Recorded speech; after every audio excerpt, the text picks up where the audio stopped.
You're not enlightened because you took hallucinogens or entheogens.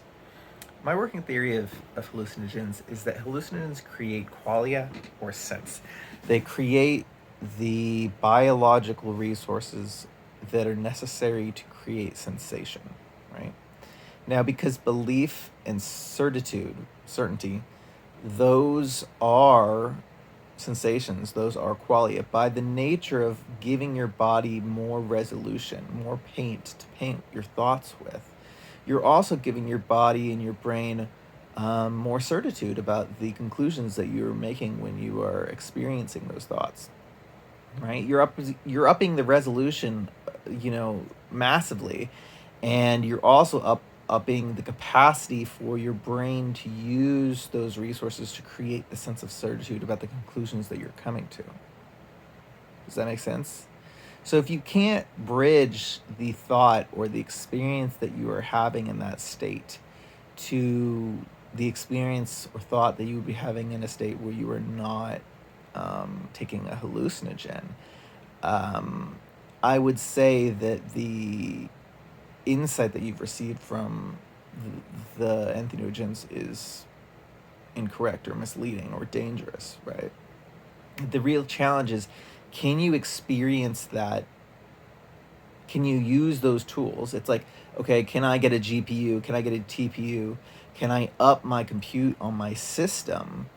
And then will the, you know, resulting code or model that I've built actually run on my system otherwise, right? You might train, for example, in machine learning, a model on a GPU, and it cannot run on the CPU because it doesn't have enough memory, or it would just take far too long to do those computations. And I think similarly that the thoughts or models that you might receive during a hallucinogenic experience often really don't provide any value or use for a person who is waking, and in fact are very distracting from the realities of what actually manifests consciousness. And it's very clear to me that this is the case because of how many people who take entheogens are so averse to learning about neurobiology. They really want to believe that whatever conclusion that they've come to in that state about the nature of consciousness and thought is the truth. They really want to believe that. And the idea of searching further and looking into neurobiology, that's an illusion to them. That's a distraction, right? Because the experience that they had on the hallucinogen was so much more real than that. It's like, of course, because the sensation of reality, the sensation of creation of experience, comes from something physical, a resource in your body, the qualia.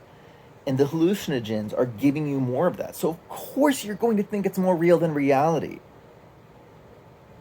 I struggle to understand why people don't understand this.